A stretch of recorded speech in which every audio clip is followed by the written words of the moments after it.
महा NGO federation, माझा देश माझी जबाबदारी. महा एनजीओ फेडरेशनद्वारा जागतिक महिला दिनानिमित्त HIV एड्स या क्षेत्रातील राजमाता जिजाऊ स्त्री सन्मान पुरस्कार सौ आशा भट यांना जाहीर झाला असून 12 मार्च 2023 रोजी सन्मानपूर्वक प्रदान करण्यात येणार आहे.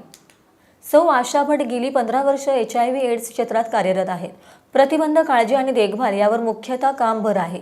विशेषतः देहविक्रय करणाऱ्या महिला, तृतीयपंथी, समलिंगी संबंध ठेवणारे पुरुष, ट्रक ड्रायव्हर, स्थलांतरित कामगार वर्ग, HIV आणि एड्ससह जगणाऱ्या लोकांसोबत काम करत आहेत. HIV होऊ नये म्हणून समुपदेशन, जनजागृती, HIV तपासणी, आरोग्य शिबिरे, गुप्तरोग तपासणी, निरोध डेमो आणि वाटप करतात. तसेच HIV झालेल्या व्यक्तींना ART औषध सोबतच पौष्टिक शिधा वाटप करण्यात येते.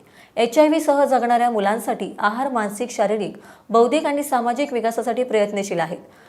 च्यवनप्राश वाटप, शालेय साहित्य, आर्थिक मदत करण्यासाठी मुलांसाठी महाविद्यालयामध्ये अनेक युवक आणि HIV यावर विविध व्याख्याने दिली आहेत. युवा दिनानिमित्त पथनाट्य, पोस्टर स्पर्धा, रांगोळी स्पर्धा आणि प्रभात फेरीचे आयोजन करतात. 1 डिसेंबर जागतिक एड्स दिन पाळला जातो. या निमित्त अनेक विविध उपक्रम घेतले जातात. समाजात विशेष योगदान देणाऱ्या सौ आशा भट यांचा गौरव करताना आम्हाला विशेष अभिमान वाटतो.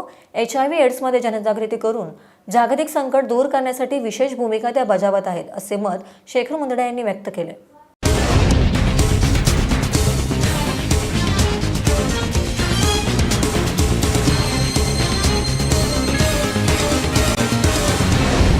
महा एनजीओ फेडरेशन, माझा देश माझी जबाबदारी.